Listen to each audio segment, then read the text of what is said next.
O que se bebe em dia de festa pode-se beber no dia a dia? E que ligações gastronómicas se podem fazer com o que temos no copo? Aprenda e prove com a Escola do Gosto, a Academia de Literacia Alimentar do Público. Aulas únicas com especialistas. Entre como amador e saia um pouco mais conhecedor. Não perca a próxima aula, a 18 de novembro, no Porto. Os lugares são limitados. Inscreva-se já em público.pt.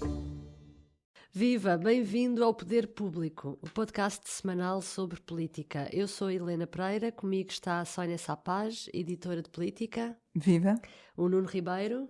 Muito bom dia. E a Leonete Botelho. Olá. Da editoria também de política. Hoje é o último dia de campanha eleitoral, marcada por muitas sondagens, uma polémica sobre os 2 centenos, uma acusação de tancos que a direita quis discutir e a esquerda tentou abafar, e um fim abrupto por causa da morte de Diogo Freitas do Amaral. Enfim, diria que uma campanha mais dura e animada do que aquilo que se previa há 2 semanas. Sónia, o que te surpreendeu nesta campanha e o que achaste decepcionante? Se calhar aproveitava para começar pela tua referência a Mário Centeno, porque para mim acabou por ser uma surpresa nesta campanha. Ainda ontem protagonizou um momento de humor, quase o one-man show em Setúbal, num jantar em que se tornou... A Liliana Valente, no texto desta noite, descreve como um homem a fazer stand-up comedy, e foi um bocadinho disso, misturado com quase alguém que estava a fazer política profissional. Ele falava para a Câmara, ele dirigia-se ao Rui Rio diretamente. De facto, ele mostra que está a trabalhar muito esta imagem de político, não só de Ministro das Finanças que sabe fazer contas e de homem responsável pelo crescimento do país nos últimos anos, mas também este lado de político profissional. E isso foi uma surpresa. Nós víamos-lo surgir cada vez com mais protagonismo, sabíamos que ele tinha alguma ambição, demonstrou-a, mas isto deixa-te ver muito mais do que isso.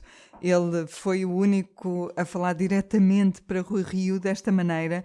Costa acabou por não fazer ao longo da campanha, deixou sempre isso para outros, nunca interpelou assim tão diretamente o líder do PST, com críticas tão tenazes como ontem foram as de Mário Centeno. Costa acabou por atacar mais os seus parceiros de esquerda em algumas ocasiões, sobretudo o Bloco de Esquerda, do que o próprio PST. Mas enfim, em resumo, para mim uma das surpresas foi de facto Mário Centeno. Decepcionante, ou mais decepcionante, foi a postura ontem, durante o dia todo, da líder do CDS.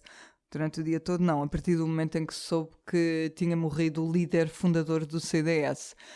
Ela foi muito hesitante, já António Costa tinha dito que ia cancelar uma ou outra iniciativa de campanha e ela nada dizia. Foi quase forçada a cancelar alguns eventos, ela acabou por cancelar uma arruada em um comício. Ou contrariada, ou forçada pelos jornalistas, porque quando lhe perguntaram então, mas o CDS há uns anos interrompeu a campanha por causa da morte da irmã Lúcia, da Amália Rodrigues, e hoje não acontece nada. Ela não sabia como responder, demorou umas horas a responder e depois finalmente em Gondomar, já à noite dentro, lá disse que, enfim, ia encerrar a campanha às 15 horas da tarde de hoje.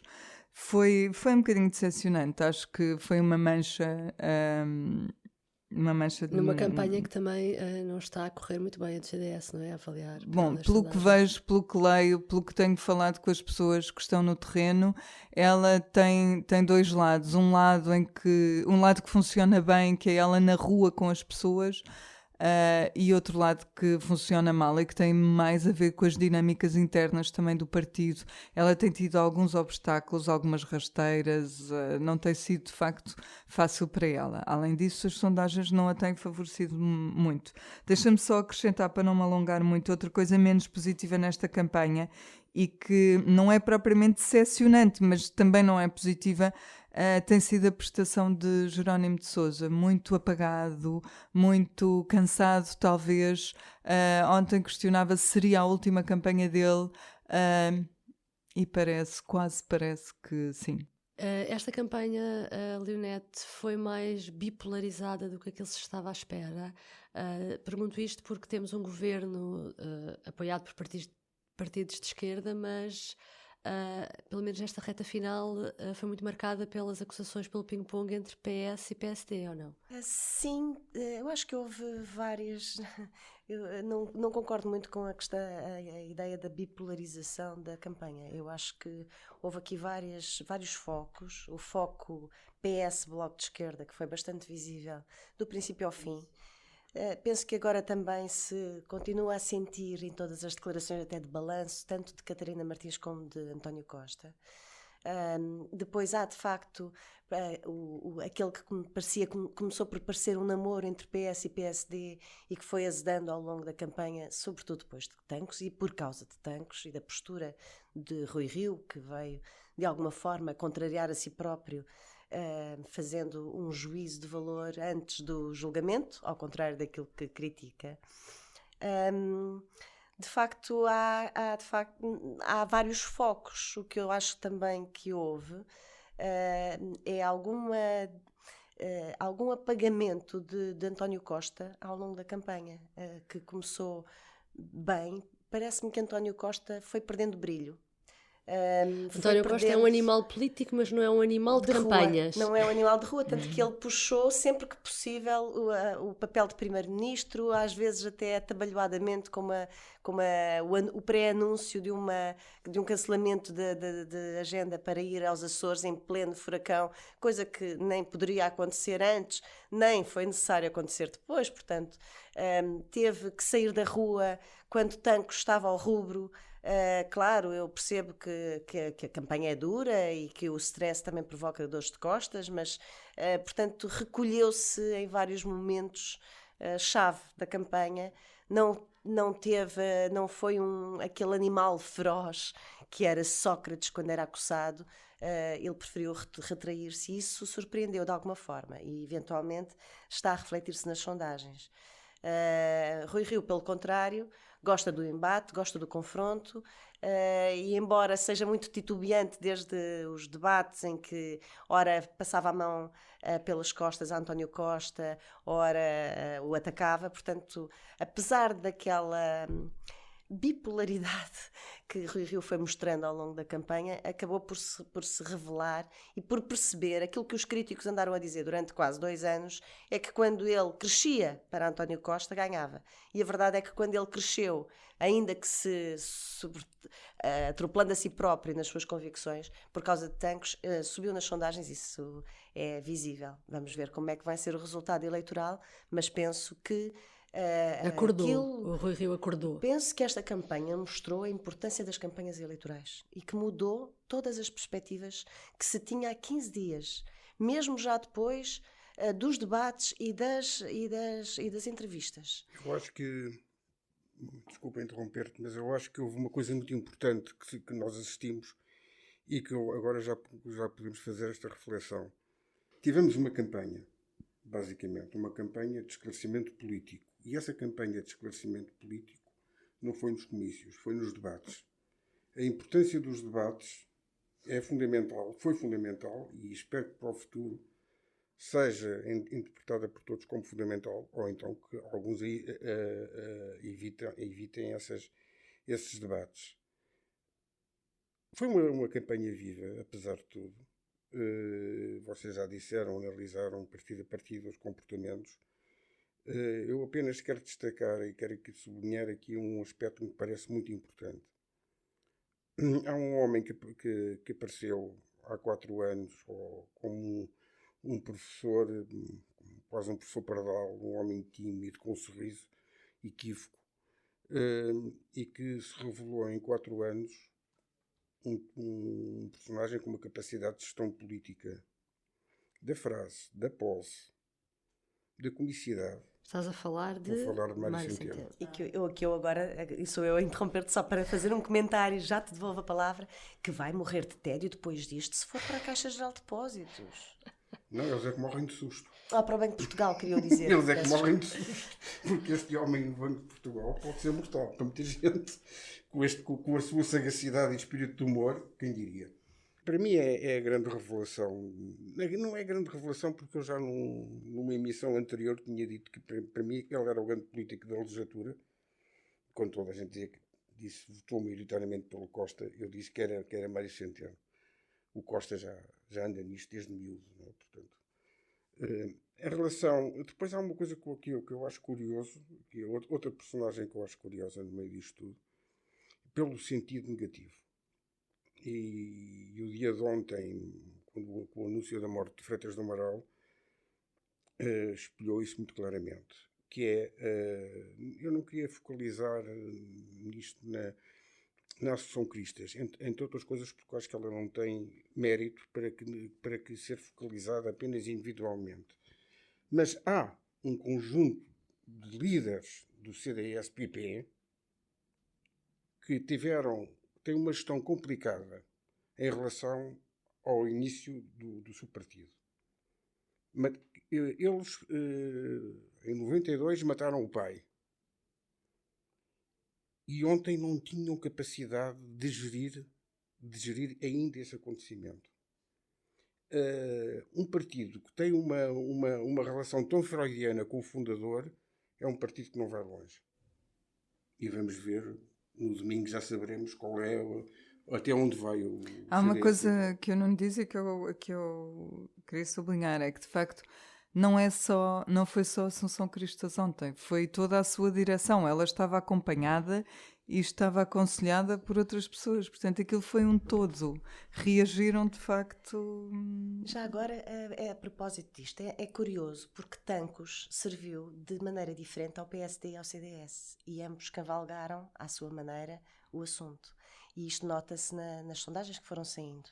E, portanto, Tancos foi muito importante na campanha, e houve um antes e depois, como escreveu a Sónia, de Tancos na campanha, mas funcionou de maneira diferente para os dois partidos. E isso deve-se, sobretudo, à capacidade de liderança do líder de cada um dos partidos e à sua prestação noutros meios, na própria campanha, nas entrevistas, nos debates, e aqui claramente quem saiu a ganhar mais foi o PSD e quem saiu foi Rui Rio, e quem saiu claramente a perder e provavelmente vai ainda pagar o preço do que fez ontem com Freitas do Amaral é o CDS. Em relação ao Tancos é uma coisa curiosa, porque a Comissão Parlamentar de Inquérito, que foi até onde pôde ir, a Comissão Parlamentar de Inquérito com os elementos que dispunha e as capacidades quer documentais, quer de audições que conseguiu, quem avançou com esta Comissão Parlamentar de Inquérito, quem a propôs foi o CDS-PP. A bancada do PSD na Comissão Parlamentar de Inquérito não se distinguiu nem pela qualidade, nem pela intervenção ou de análise ou de estudo. Está a falar um homem que acompanhou a Comissão de Inquérito... 46 audições, vezes 3 horas, portanto, foi qualquer coisa... Mas foi interessante, foi a primeira Comissão Parlamentar de Inquérito que eu assisti, e isso é muito giro. Portanto, estás a dizer que o PSD não se empenhou nessa comissão? Vou dizer mais. Acho que o PSD fez erros perfeitamente incríveis. Por exemplo, pôr como porta-voz da Comissão do PSD na Comissão Parlamentar de Inquérito uma antiga Secretária de Estado da Defesa é um erro primário. Porque, obviamente, a Berta Cabral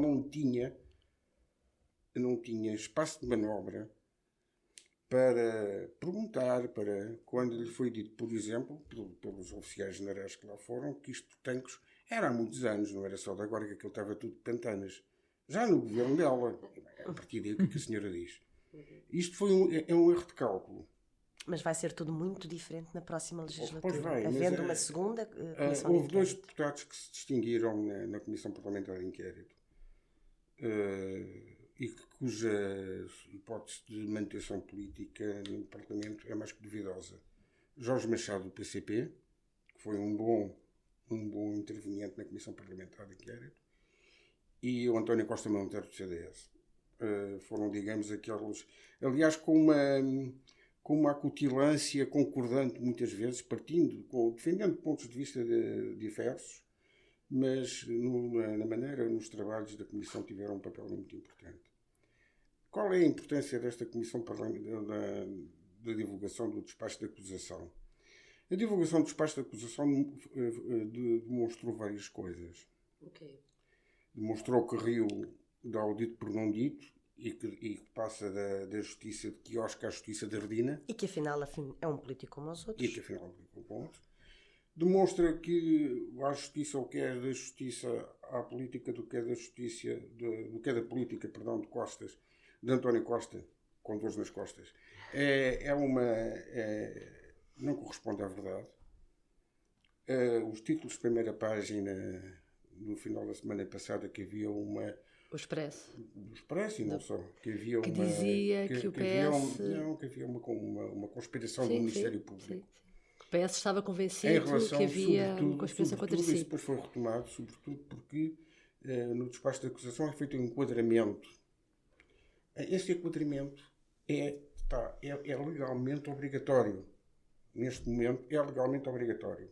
Portanto, não há... E o Ministério Público tinha um prazo para cumprir. E depois, é a segunda questão, que é o prazo que o Ministério Público tinha para cumprir. Porquê? Porque terminava o prazo de prisão preventiva daquele gênio chamado fuzileiro responsável do assalto, um homem de bafom e um pilha-galinhas no carro. Deixa-me só aqui acrescentar, como o público hoje noticia, a acusação acabou por sair dentro do período oficial de campanha, porque houve diligências da PJ que foram atrasadas e que o Ministério Público gostaria de ter feito isto mais cedo, mas não conseguiu. E estendeu até ao prazo máximo. E também não vejo, e agora perdoem-me, porque eu não sou cínico, eu não posso admitir que um partido político, por cima está no poder, me sugira que aquele ter sido divulgado na quinta-feira e não ter sido divulgado na semana anterior pode ter efeitos eleitorais. Os efeitos eleitorais tantos eram óbvios em qualquer das circunstâncias. E começaram-se a notar durante a Comissão Parlamentar de Inquérito. Isso é que eu acho que Costa deixou transparecer nos últimos tempos e que foi uma semelhança nas atitudes políticas com José Sócrates. E isso não foi a favor dele. Fê-lo precisamente com a questão da conspiração. Todos nos lembramos como em 2009 a tese da conspiração era a tese vigente. Que o próprio Sócrates recuperou agora num artigo da opinião. Exatamente. E também o caso das golas, por exemplo, fez lembrar também muito aqueles pequenos casos, os casos dos amigos e do partido, dos pequenos... as pequenas tramas e os pequenos interesses do tempo de Sócrates. Eu penso que tudo isso pesou na decisão, ou pode vir ainda a pesar na decisão dos eleitores, e daí que é possível que há um mês as sondagens da maioria absoluta davam uma maioria absoluta já praticamente garantida e folgada, e estas semelhanças fizeram lembrar esse tempo. Mas o que para mim me chama a atenção é que isto era previsível que viesse a acontecer. Sinceramente... Isto, a acusação divulgada nesta altura. Os termos em que foi, etc, etc. Portanto, não percebo qual é o espanto da reação. Em relação às reações do passado fim de semana, também eu não quero deixar pôr de lado, embora ele não vá a votos, agora o Presidente da República. Ao longo do processo de tantos, esta é a segunda vez em que aparece um choque, digamos assim, entre Belém e São Bento. O anterior choque foi precisamente há um ano. E foi igual. E foi igual. Quando há notícias que aparecem em que Marcelo mostra a sua incomodidade dizendo que está a ser... o governo... Não, deixa-me ajudar... Só um bocadinho. Eu já sei para onde é que vais e já estou a deixar. Que o governo estaria a propiciar o envolvimento do Presidente da República em tudo isto. Isto começou há um ano passado, depois esbateu-se e agora voltou. Não sei. O Marcelo não vai a votos agora. Eventualmente isto fará com que Marcelo não vá a votos nunca mais. Mas isso ficará para novas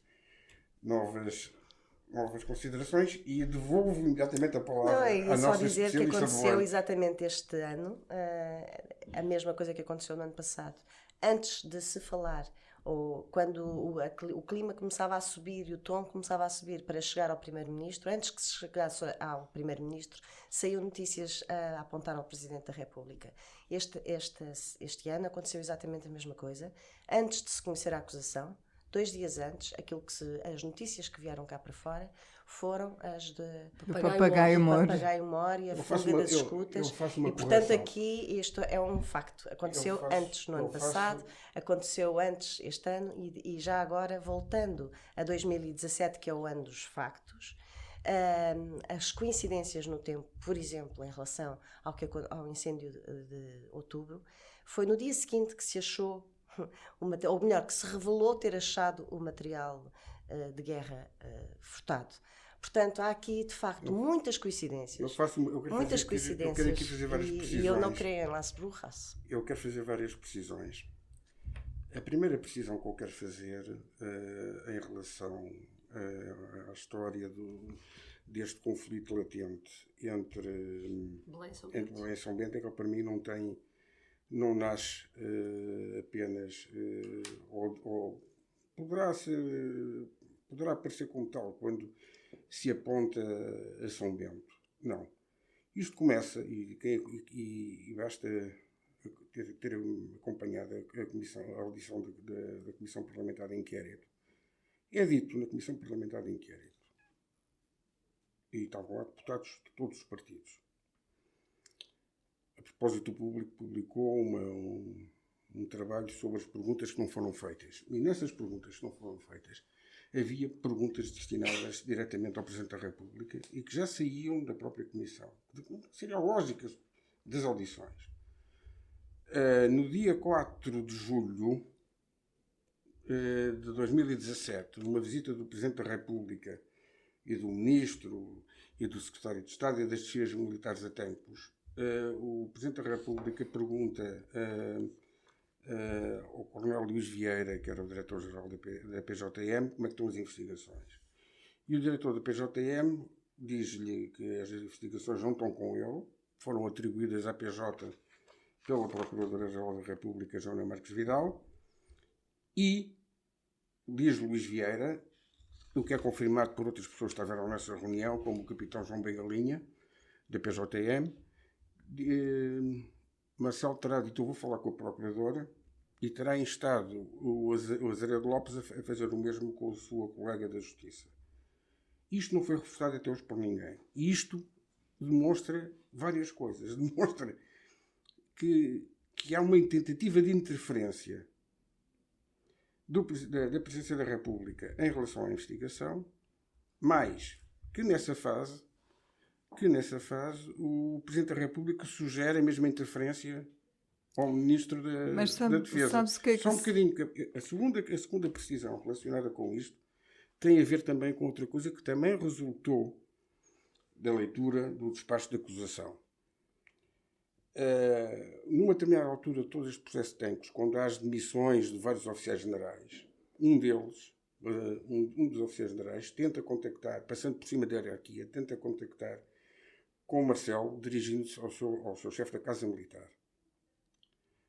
Marcelo não contacta com ele, porque entretanto já tinha contactado com as chefias militares. Eu gostava de saber se isto era a prática comum na relação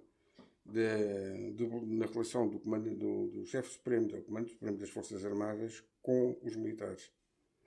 Ou seja, admitamos que há um conflito entre militares e a tutela, e depois fazem o curto-circuito e vão ao Presidente da República. Isto também é uma situação que tem que ser ponderada. E depois, e com isto concluo, nas escutas que foram feitas ao antigo chefe da Casa Militar, há telefonemas sucessivos de Coronel Luís Vieira, da PJM, inclusivamente no dia do achamento. E ainda antes e no dia do achamento, com a curiosidade de serem chamadas telefónicas feitas horas antes do achamento ter sido oficialmente comunicado. Portanto, há aqui uma série de coisas que convém termos presentes E convém esclarecer, e eu penso que de alguma maneira a segunda Comissão Parlamentar de Inquérito vai esclarecer. Vai ser útil. Pois era aí que eu queria chegar. Pois Aí eu não chegamos. acredito absolutamente nada disso.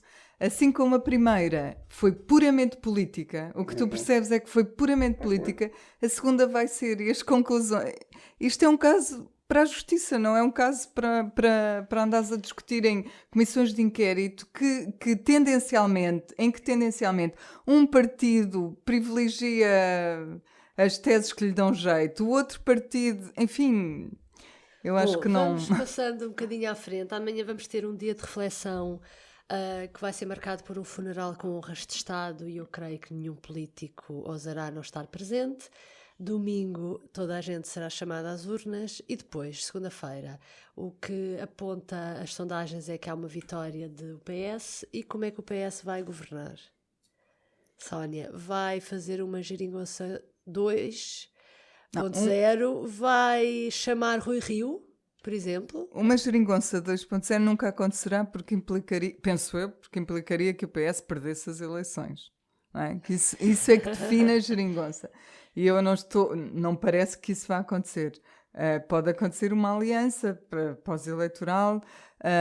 As soluções estão quase todas em aberto. Ele pode tentar sozinho, pode, com muitas dificuldades, pode tentar só com um partido. Os melhores cenários permitem-lhe fazer alianças só com um partido, se quiser. Que partido ele privilegiará, ou se privilegiará só um, não sei. Não faço mesmo ideia nenhuma. As pontes foram quebradas com o Bloco de Esquerda. O que mostrou Tancos é que não foram quebradas, porque quando chegou à altura de se juntarem contra a direita, não... Eu penso que eu anotei com muita a caneta aquilo que Ferreira Leite disse ontem à noite e que, sabendo da proximidade pessoal e ideológica entre os dois, me pareceu bastante relevante. Aliás, fui notando ao longo de alguns comentários na televisão de pessoas próximas do PS, de Rui Rio, e próximas de António Costa, uma genuína vontade de se entenderem em alguns pontos. A Sofia escreve isso hoje, que eles, para questões estruturantes, Rio mantém a porta aberta. Portanto, lembrando-me que Rui Rio era secretário-geral de Marcelo Rebelo de Sousa quando Marcelo Rebelo de Sousa fez o acordo com Guterres e aprovou 3 orçamentos em troca de dois referendos. Neste momento, claro que Rui Rio sempre o afirmou, quer mudar algumas coisas na justiça, quer mudar algumas coisas na reforma do sistema político e, portanto, e o PS também quer. Aliás, Gonçalo Grilo, que é uma pessoa próxima e bem informada, próxima de António Costa, foi dizer também num destes debates, muitos que se fizeram nesta altura, precisamente que também que o PS estava interessado e que estava a haver já conversas sobre isto. Portanto, apesar de, provavelmente, isto diria eu, na minha opinião, provavelmente o PS vai encenar algumas tentativas de aproximação com os partidos da esquerda, porque sabe que também é isso que o eleitorado mais gostaria. Mas provavelmente não vai conseguir e eu não ficaria nada surpreendida em ver algo semelhante àquilo que aconteceu quando António Guterres e Marcelo Rebelo de Sousa fizeram um acordo. Mas esse será o grande dilema da esquerda, Será o grande dilema da esquerda, sem dúvida. Eu acho que é o grande dilema do país, mais do que da direita ou da esquerda, por uma simples razão. Terão de ser feitas na próxima legislatura, terão de começar a ser pensadas e aprovadas algumas reformas estruturais que têm a ver com a necessidade de enquadramento comunitário. E essas alterações precisam de maiorias explícitas, fundos de coesão, etc. Isso necessitam de maiorias consistentes. E as maiorias consistentes... Mas essas já existiram agora com o Rio. Mas ainda podem ter mais urgência e mais emergência até nos próximos anos. Mas nós estamos a falar disto tudo porquê? Porque Rio tem recuperado bastante nas sondagens e estamos todos a pôr a hipótese de que ele fica. Que é uma coisa que mudou bastante nas últimas semanas. Vamos cá ver, a soma... numa sondagem, por exemplo, mas as outras andam por valores muito próximos. A soma de PS e PSD dá 67% do Parlamento à volta disso, o que demonstra um quadro de estabilidade dos partidos centrais, que é uma coisa... Ter mais 2/3 era essencial. Exatamente. E permite a António Costa fazer aquilo que disse que queria fazer desde sempre, que era governar sozinho, com os apoios necessários em cada momento para fazer aquilo que quiser fazer. Curiosamente. É esta a forma como António Costa governou a Câmara de Lisboa, conseguiu, durante vários anos, fazer acordos com todos para levar a água ao seu moinho. E foi isto que António Costa disse em várias entrevistas. Deixa-me só colocar uma dúvida. A partir do momento em que o PS faz um acordo para alguma matéria com o PSD, o que é que o PC e o Bloco lhe dirão? Não, a questão Já aconteceu. Continuarão disponíveis. Já aconteceu. Eu aqui há tempos, não posso dizer uma conversa privada, mas com um dirigente do PCP, a repetição de um cenário a Guterres não lhes repugnava nada. Mas é que o cenário, Agora, como a Leonete lembrava, foi um cenário em que o PSD teve um papel determinante. Agora era isto que eu queria dizer. Ainda queria dizer mais uma coisa relacionada com a história dos 2/3. Mais uma vez, em relação aos 2/3, a Associação Crista sai em sangue. Quando ela, há cerca de 10 dias, disse que o presidente com 2/3 estava perdido. Que eram os 2/3 da esquerda. Bem, os 2/3 que estão a desenhar são da direita. Só que não incluem ela. As previsões dela estão todas a ser erradas. É de facto, não é um study case, é um case para nunca estudar.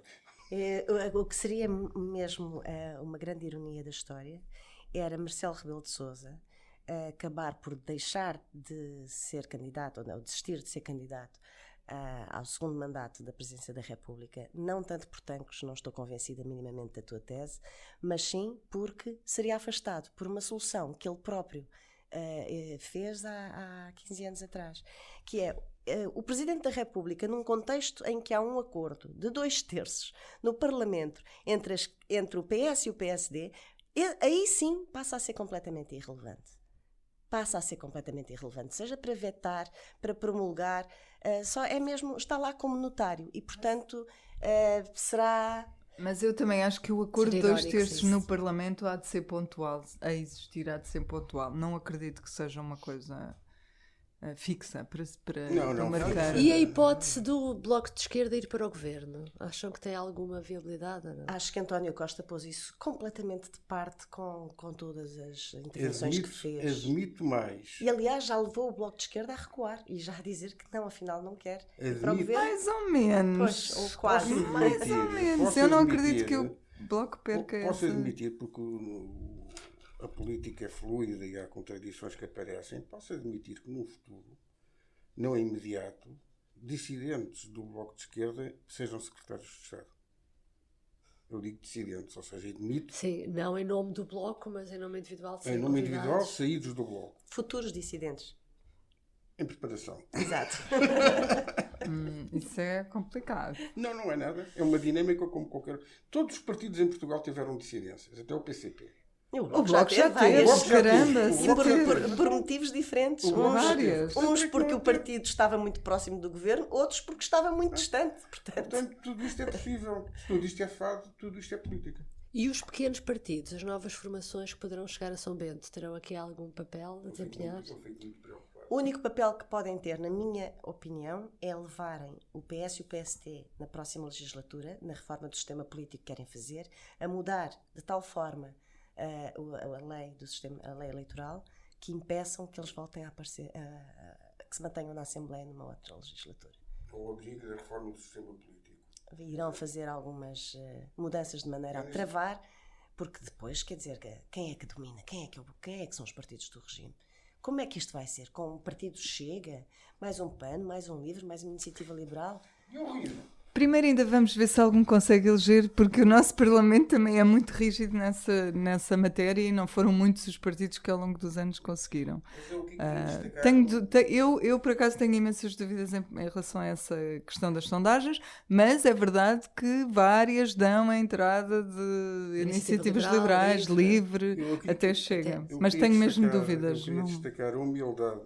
Isto dito por mim, eu não estou a gozar. As pessoas não me veem. Isto não é ironia, portanto eu tenho que sublinhar que não é ironia o que vou dizer. O que é que vou dizer? Eu tenho que destacar a humildade democrática de Santana Lopes, que é um homem que anda nisto há muito tempo, para bem ou para mal, foi primeiro-ministro. E é um dirigente político já, enfim, com trajetória em participar naquele debate. Sim. Achei, independentemente de ele estar um bocado desajustado, obviamente, mas achei de uma humildade democrática que me chamou a atenção. É uma humildade que não tinha outra alternativa. Deixa-me que te diga. Sem dúvida, mas não se levantou e disse, é para si, eu vou-me embora. E já fiz já isso. É uma evolução. Já é uma evolução. E Jerónimo de Sousa que não aceitou ir debater com o Bloco de Esquerda, com o CDS, sobre isso não tens nada a dizer? Eu acho curioso, porque acho um engenhoso. A única coisa positiva, uma das poucas coisas positivas, eu penso mesmo que a única coisa positiva da campanha de Jerónimo foi essa. Eu escolho com quem quer debater. A questão é que nós não vimos onde nada, quer debater? nada no discurso de Jerónimo de Sousa nesta campanha eleitoral. Ele não tinha praticamente nada a dizer que já não tivesse dito. Foi sempre muito justificativo para o seu próprio eleitorado. Tentou sempre justificar porque é que tinha feito a geringonça, porque é que era importante, o que é que tinha conquistado. Foi sempre justificativo. A fazê-lo. Ainda ontem o fez na Marinha Grande. Portanto, penso que o PCP está sem discurso. Esse é o problema. E por isso não quis ir a jogo com outros candidatos. Eu não diria sem discurso. Eu diria que o discurso do PCP é este e só este. Porque deste e só este depende a sobrevivência desta direção política e a coerência dos últimos 4 anos. Bom, hoje ficamos por aqui. Obrigada por nos ter acompanhado. Até para a semana, onde com certeza já debateremos a formação do novo governo. Obrigada. Adeus. E vão votar. E vão votar, claro. O público fica no ouvido. O que se bebe em dia de festa pode-se beber no dia a dia? E que ligações gastronómicas se podem fazer com o que temos no copo? Aprenda e prove com a Escola do Gosto, a Academia de Literacia Alimentar do Público. Aulas únicas com especialistas. Entre como amador e saia um pouco mais conhecedor. Não perca a próxima aula, a 18 de novembro, no Porto. Os lugares são limitados. Inscreva-se já em público.pt.